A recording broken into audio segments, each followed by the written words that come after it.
konten, ngepost dapat uang gitu kan gitu. Tapi kan itu kan pasti semuanya ada tahapan. Setelah proses bertahun-tahun deh. Itu awal mulanya. Makasih Poncol. Terima kasih Poncol.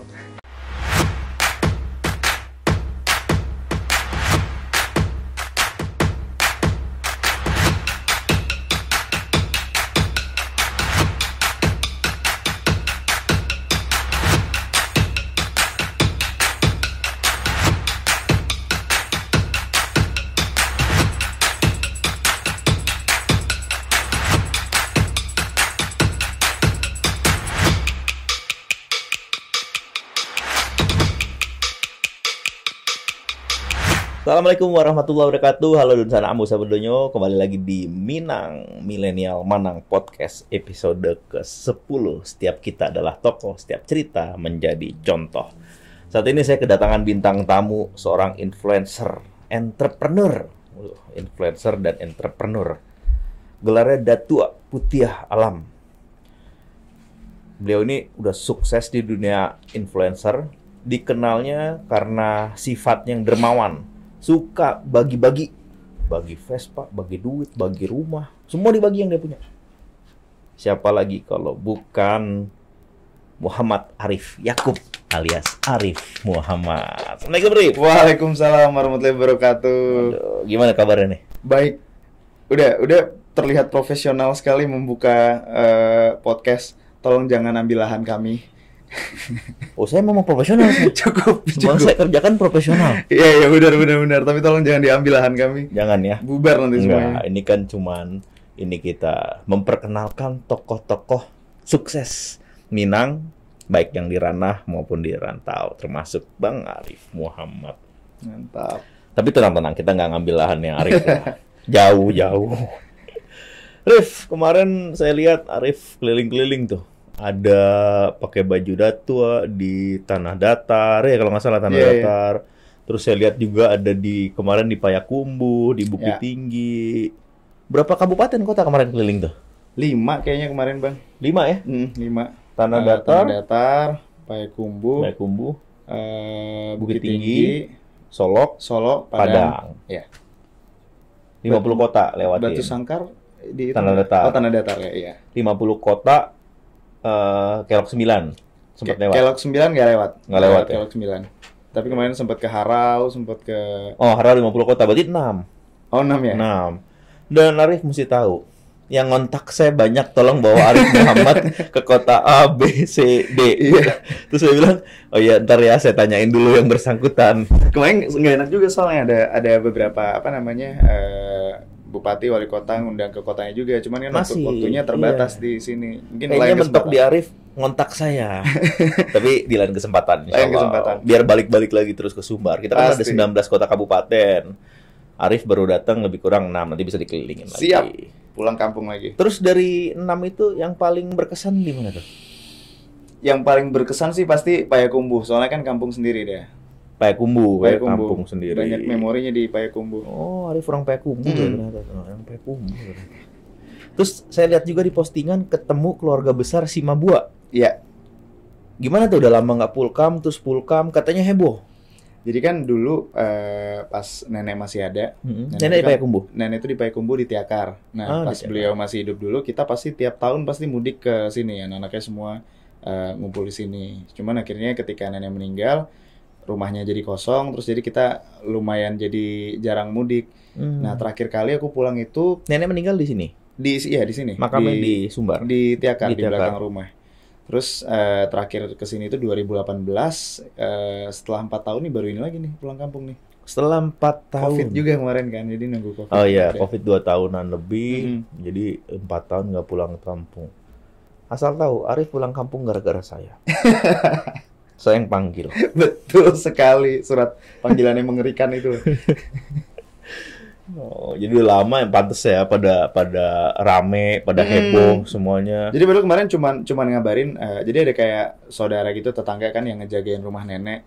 Jadi cuman bilang kemarin, Arif mau mampir bentar nih, udah lama. Cuman kebetulan nggak bisa lama karena kan ada rangkaian kemarin kan. Kirain yang datang bakalan 5 orang, 6 orang, mentok-mentok gitu. Rame banget. Iya, saya ngeliat di postingannya Arif, kawan-kawan. Gila, penuh. Saya pantau-pantau di ini aja, di story.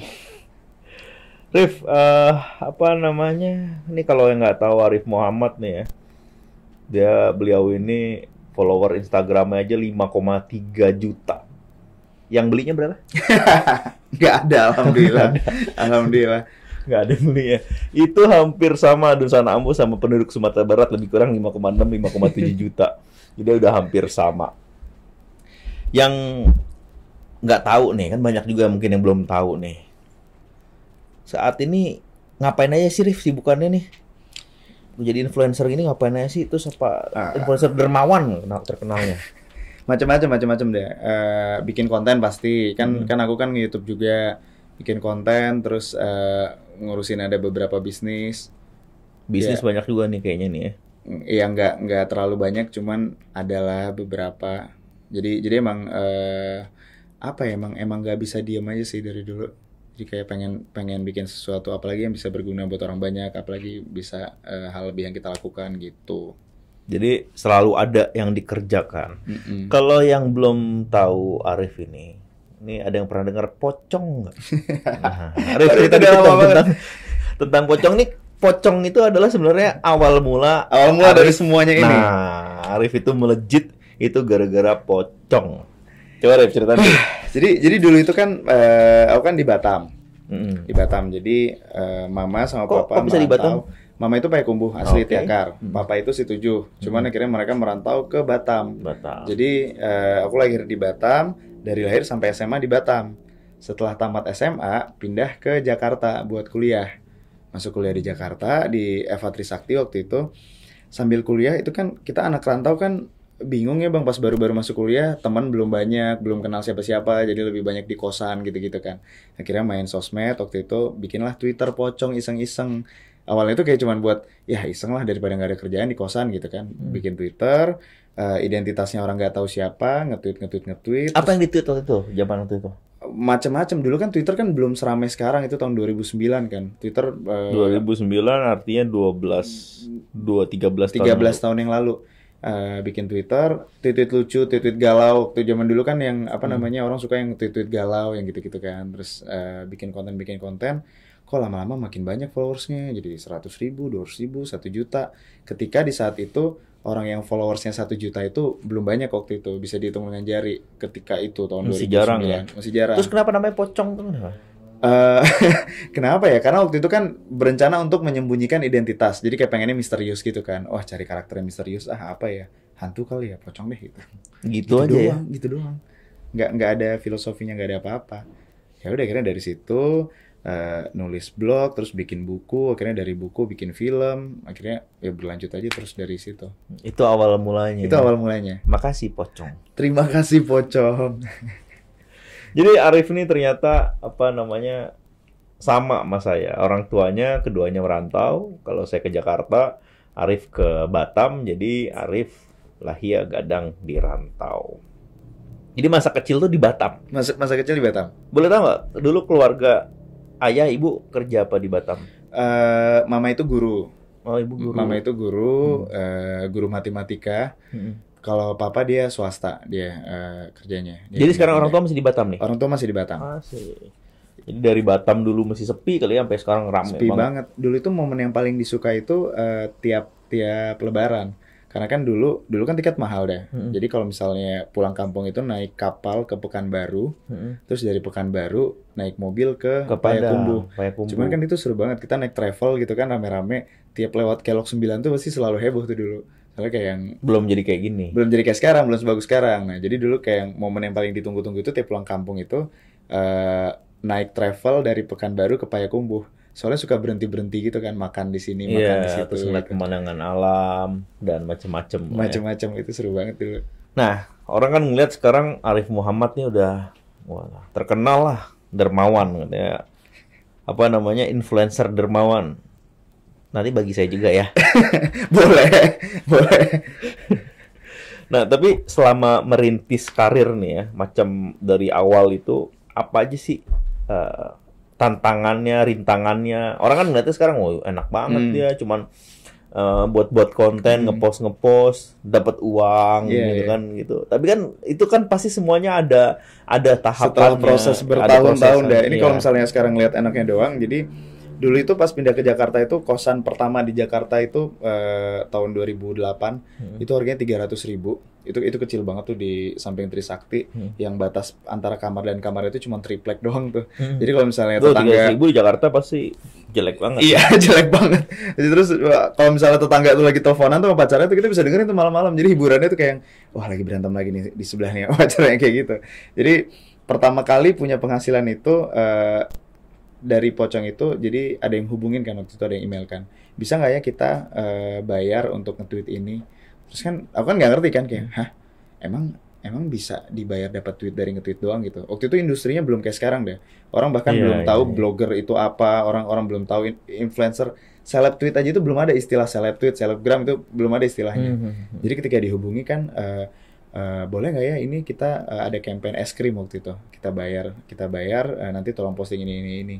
Terus ya boleh aja. Mereka minta red card. Aku bahkan nggak ngerti red card itu apa ya. Terus akhirnya nanya, oh iya price list harganya. Aku balikin aja kan, emang biasanya berapa? Ini bisa nggak, waktu itu pertama kali dibayar satu tweet itu udah 1 juta deh.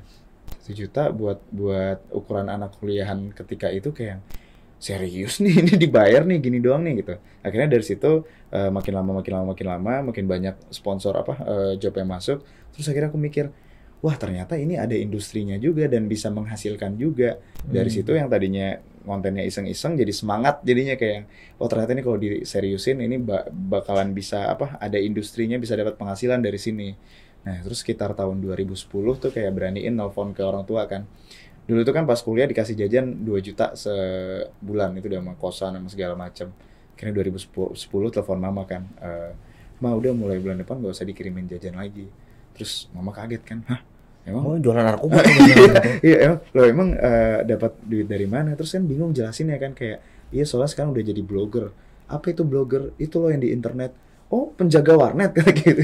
Bukan. Terus jelasin itu susah banget dulu. Pokoknya ini uangnya halal mah dan udah nggak usah kirimin jajan lagi. Nah dari situ akhirnya punya penghasilan, terus udah pindahlah ke kosan yang udah agak bagusan gitu kan. Terus ya namanya dulu masih muda deh, terus kayak kaget kan ketemu uang yang cukup banyak lah ketika itu. Akhirnya lanjut terus pocongnya sampai tahun 2014. Jadi ada momennya Twitter itu akhirnya mulai tidak menyenangkan. Waktu itu pemilu presiden waktu itu kan. Jadi dipakai buat politik, banyak yang berantem, akhirnya banyak yang ninggalin Twitter, nggak main Twitter, pindah waktu itu ke sosmed lain, ke Pet, ke Instagram segala macam. Pet zaman itu Pet, nah, Instagram. Ketika orang-orang pada pindah ke Pet, yang tadinya aku bisa dapat penghasilan dari Twitter, itu hilang total semuanya.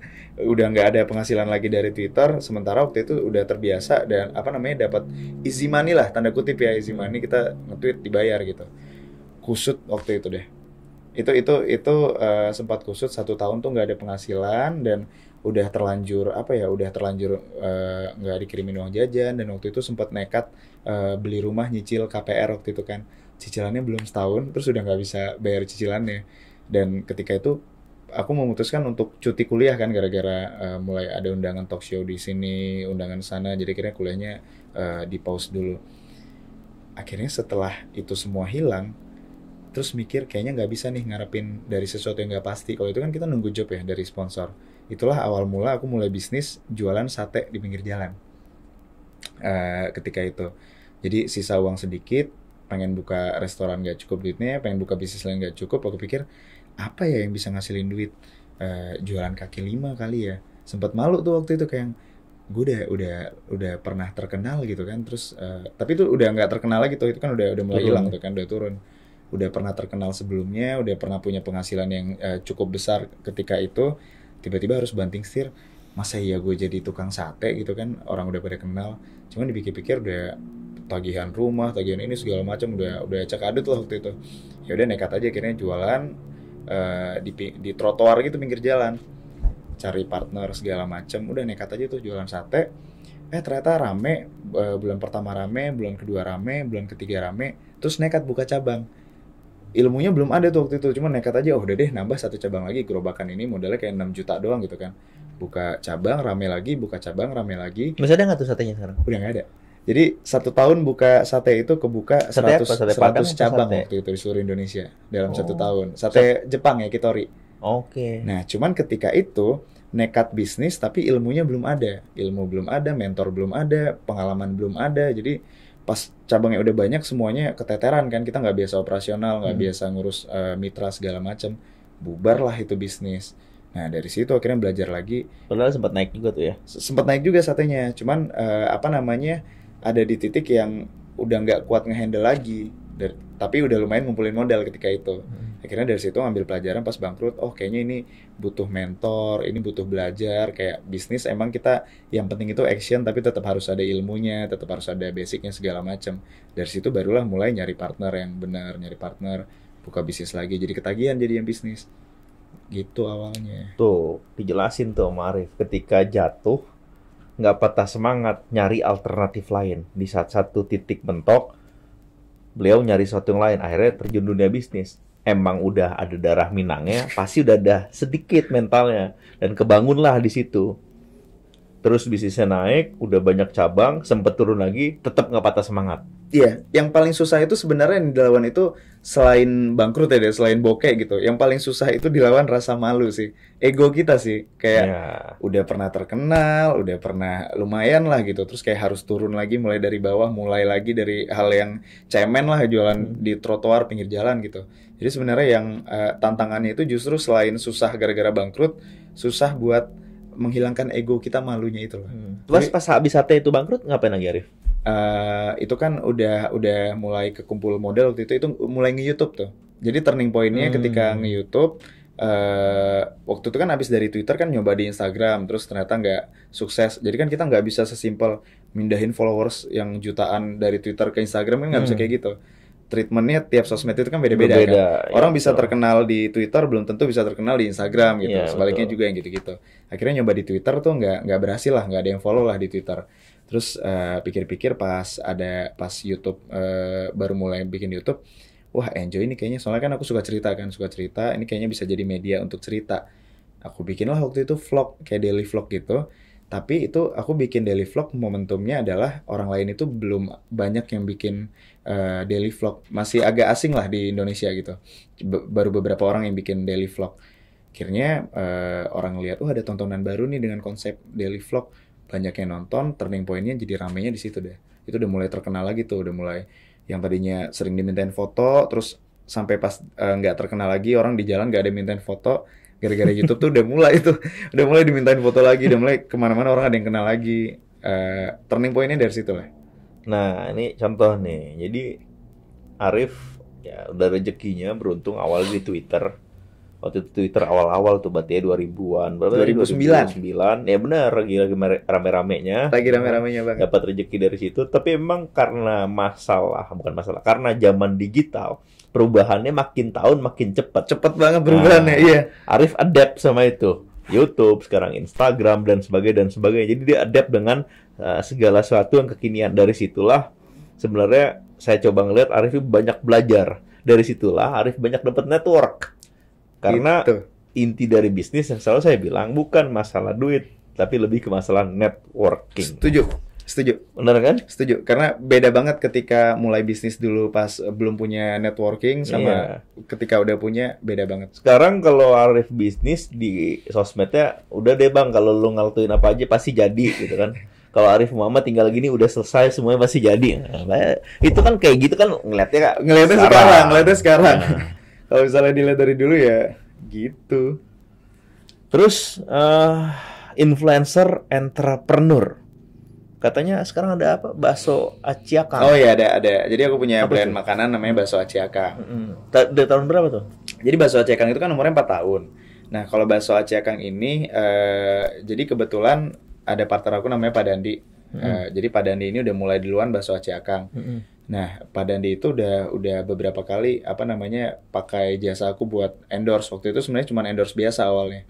Cuma endorse biasa, terus ternyata kita ngobrol segala macam, frekuensinya dapat, enak dan cocok segala macam. Akhirnya dia nawarin ketika itu, Mas Arif, gimana kalau kita partneran aja gitu. Jadi waktu itu dia ngasih kepercayaan bukan brand ambassador, tapi gimana kalau kita partneran aja. Nah, awalnya dari situ. Udah berapa banyak tuh bakso Aciakang di? Sekarang itu udah 130 cabang. Banyak ya? Banyak.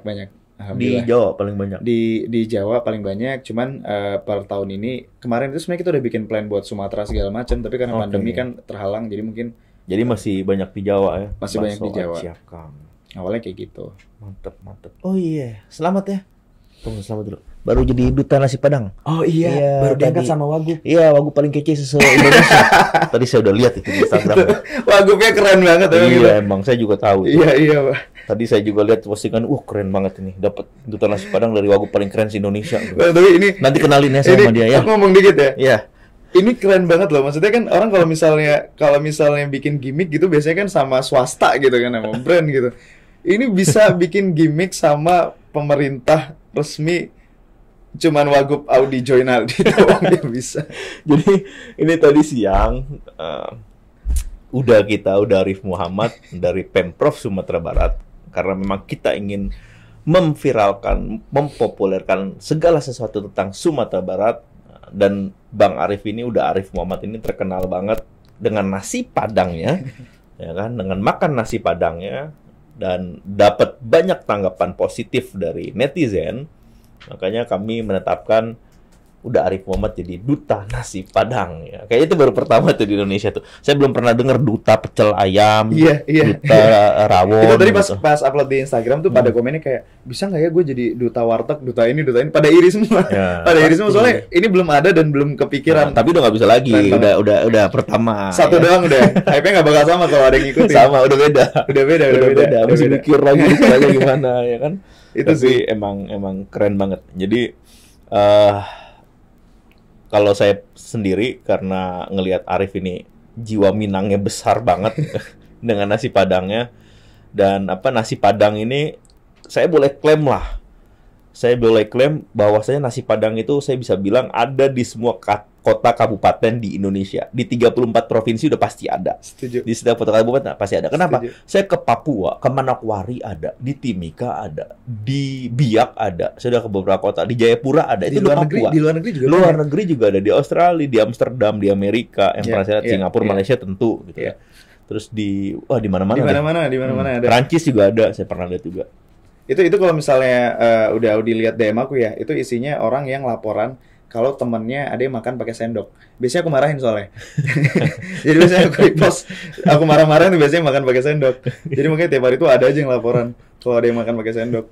Emang nasi Padang harusnya memang pakai tangan. Harus wajib. Terus jadi ada sedikit cerita lucu nih, share aja. Dulu kan kalau kita habis makan nasi Padang itu kan pasti berminyak kan. Yeah. Terus kalau cuci tangan kan pakai sabun. Yeah. Nah kalau di Minang, karena sering banget diundang acara kayak tadi kita tuh makan bajamba atau makan di mana, mereka kan siapinnya kan basuh tangan atau kobokan. Oh iya. Jadi habis makan kobokan itu kan masih berminyak juga kan. Terus kan nyari sabun tuh nggak ada. Toilet entah di mana gitu. Awalnya saya nggak kebiasa tuh, tapi lama-lama ya udahlah. Sebenarnya konsep kobokan itu agak aneh kalau orang kobokinnya di kobok-kobok, karena kan airnya muter-muter di situ aja. Harusnya dituangin. Tapi itu terms and condition apa? Oh iya benar. Tergantung bentuk piring. Benar. Kalau piringnya ceper nggak bisa juga. Agak susah gitu. Dia pinter-pinter kita. Rif, apa nih? Nih saya ada 10 pertanyaan cepat. Waduh. Jawabnya langsung ya.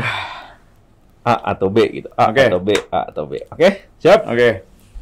1 sampai 10. Dimarahin istri, dimarahin orang tua. Orang tua. Beli mobil baru, motor baru. Bentar, ini maksudnya yang dipilih yang kita mau ya? Iya, mendingan yang mana? Oh iya. Oke, ulang ya. Oke. Mendingan yang mana? Marahin istri, marahin orang tua. Orang tua ada istri serem. Berarti mirip juga loh. Serem kalau istri yang marah. Mobil baru atau motor baru? Mobil baru. Padang atau Batam? Padang. Influencer, entrepreneur? Entrepreneur. Miskin tapi ganteng, kaya tapi jelek? Kaya tapi jelek. Biar jelek bisa beli semuanya. Iya. Yang penting kaya. Jam gadang atau Monas? Jam gadang. Nasi Padang pakai tangan, nasi Padang pakai daun pisang? Nasi Padang pakai daun pisang. itu bukan pilihan. Itu bukan pilihan. Itu bukan pilihan. Ini salah ini. Tadi saya udah baca padahal. Nasi Padang pakai tangan, itu wajib itu. Dendeng atau rendang? Dendeng. Di ngambekin anak, di ngambekin istri. Di ngambekin istri. Sedih kalau di ngambekin anak deh. Iya, benar juga. Saya juga ngerasain juga. Iya kan? Iya, benar. YouTube, Instagram? Instagram. Instagram. Keren. Terlalu gampang pertanyaan. Gampang banget ya. Coba aku satu pertanyaan ya, Dah. Jawab cepat ya, Dah. Iya.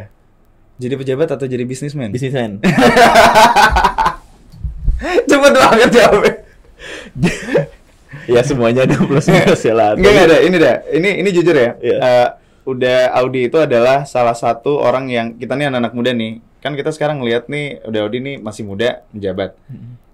Patokan kita itu udah Audi. Kita melihat apa yang bisa dilakukan anak muda kalau jadi pejabat. Nah, itu kiblatnya sekarang udah Audi. Ya. Kita kan ngelakuin apa yang kita bisa aja. Kita kan juga dibantu teman-teman, Akbar juga bantuin. Terus ide-ide kita bicarakan sama-sama. Tapi emang banyak ide-ide inovasi yang coba kita lakukan, khususnya kalau aku untuk Sumatera Barat. Mantap. Rif, nih banyak nih. Ini produk-produk UMKM Sumbar, ya. Ada serundeng. Ini kerajinan UMKM, ada yang pangan, ya, ada yang non pangan, rendang. Tadi Arif sempat main ke ruangan aku, macam-macam lah. Macam-macam produk UMKM Sumatera Barat. Jadi sekarang saya juga lagi coba terus memperkenalkan produk UMKM Sumatera Barat. Kemarin waktu ngasih hampers lebaran, ke Arif juga salah satunya, ke Akbar, ke Amar, ke teman-teman Minang lah. Saya ngasihinnya emang sengaja tuh produk-produk UMKM. Siapa tahu ada yang nyantol, terus ada yang ngerasa enak, terus ada yang merasa menarik, paling nggak bisa dipesan, ditanyain, nah, gitu. Jadi saya selalu memperkenalkan produk UMKM Sumatera Barat karena memang salah satu penggerak ekonomi Sumatera Barat itu ya UMKM. Setuju. Dan perdagangan. Ini kan kan kita rencanakan buka rumah makan Padang deh. Oh iya. Namanya rumah makan Padang Payakumbuh. Ya, karena kampung. Kampung. Ya. Nah, itu jadi kita komit nanti beberapa bahan dasarnya itu kita kirim langsung dari Sumatera Barat, dari Solo, dari Sumatera Barat. Betul, karena memang bukan konon sih, orang-orang yang tahu rasa gitu kan. Kelapa di Sumbar itu beda rasanya sama kelapa di Jawa. Beras yang pasti. Beras yang pasti. Terus cabe. Jadi memang beberapa restoran Padang di Jakarta masih banyak pakai bahan-bahan dari Sumatera Barat. Rif, nih, sebagai influencer dan entrepreneur terkenal berdarah Minang, pesan apa yang Arif ingin sampaikan kepada anak muda di ranah Minang? Atau motivasi apa nih yang Arif ingin sampaikan ke anak-anak muda yang masih berjuang, struggling? Karena saya ngelihat di sini anak-anak mudanya luar biasa. Mau berjuang. Ini rata-rata nih UMKM ini juga banyak anak-anak muda yang datang. Dan bahkan ada yang usia sangat muda masih saya temuin, luar biasa. Nih, pesan-pesan apa nih untuk Arif nih yang udah sukses membangun karir untuk anak-anak muda Minang dimanapun berada? Kalau aku kan emang dari kecil itu keluarganya itu keluarga Minang banget deh. Maksudnya papa sama mama juga di rumah pakai bahasa Padang gitu kan. Ingat banget dulu itu papa pernah cerita kalau zamannya dia dulu orang-orang Padang itu orang-orang Minang kalau misalnya udah tamat sekolah itu mereka pasti merantau keluar di encourage ditantang untuk keluar lah untuk mandiri gitu. Nah mungkin itu juga salah satu yang bikin aku pikir ketika tamat SMA udah deh pengen coba mandiri, pengen coba merantau juga nih, makanya aku pindah ke Jakarta kan. Mungkin pesan aku buat anak-anak muda nih yang nonton video ini, kita emang kadang harus berani mengambil resiko gitu. Itu kan keluar dari zona nyamannya kita kan. Biasanya kita tinggal sama orang tua, biasanya semuanya tersedia, terus kita nekat pindah keluar kota gitu. Yang dari aku lihat sih ketika merantau, ketika jadi anak rantauan, spiritnya itu beda deh. Kalau misalnya anak rantau itu kan tidak punya tempat untuk bertumpu gitu. Jadi mau nggak mau dia harus ngasah dirinya sendiri, kayak coba lagi semuanya dijalanin karena kan nggak ada yang backup juga gitu ketika kita merantau gitu kan. Dan salah satu yang bikin susah berkembang itu nggak berani nyoba dan gengsian, malu. Itu kan apalagi kan kita teman-teman kalau masih muda kan masih kalau misalnya mau buka bisnis buka coffee shop aja deh yang keren gitu. Padahal sebenarnya kan mungkin kalau misalnya ditelusuri lagi ada bisnis yang lebih profit daripada coffee shop gitu misalnya gitu. Jadi kalau misalnya buat teman-teman jangan memenangkan ego, jangan malu dan jangan kebanyakan mikir, nggak berani. nekat aja udah bikin. Duta ambasadornya Arif Muhammad, the one and only duta nasi Padang di Indonesia. Jadi besok kalau saya makan di restoran Padang di luar Sumatera Barat, kalau saya makannya sama duta nasi Padang, betapa bangganya saya. Saya juga bangga sekali. Itu duta kira-kira bisa dipakai ini nggak deh buat makan gratis di semua rumah makan Padang? Saya rasa bisa. Bisa ya. Ada plakatnya, ada kemana-mana bawa sertifikatnya. Ya itu lo bawa aja yang gede tuh ya kan. Lumayan hemat 25.000. Kalau nggak nambah, kalau nambah rendang satu. Oh iya 33.000 lah, lumayan kita hemat makan. Arif Muhammad, duta nasi Padang, makasih yang udah berbagi di Minang Podcast. Sampai jumpa di episode selanjutnya, karena akan ada selalu kisah menarik pada setiap obrolan kita di Minang Podcast. Jangan lupa like, comment, subscribe, dan share video ini. Jangan berhenti menginspirasi, karena setiap kita adalah tokoh, setiap cerita menjadi contoh. Makasih, assalamualaikum warahmatullahi wabarakatuh.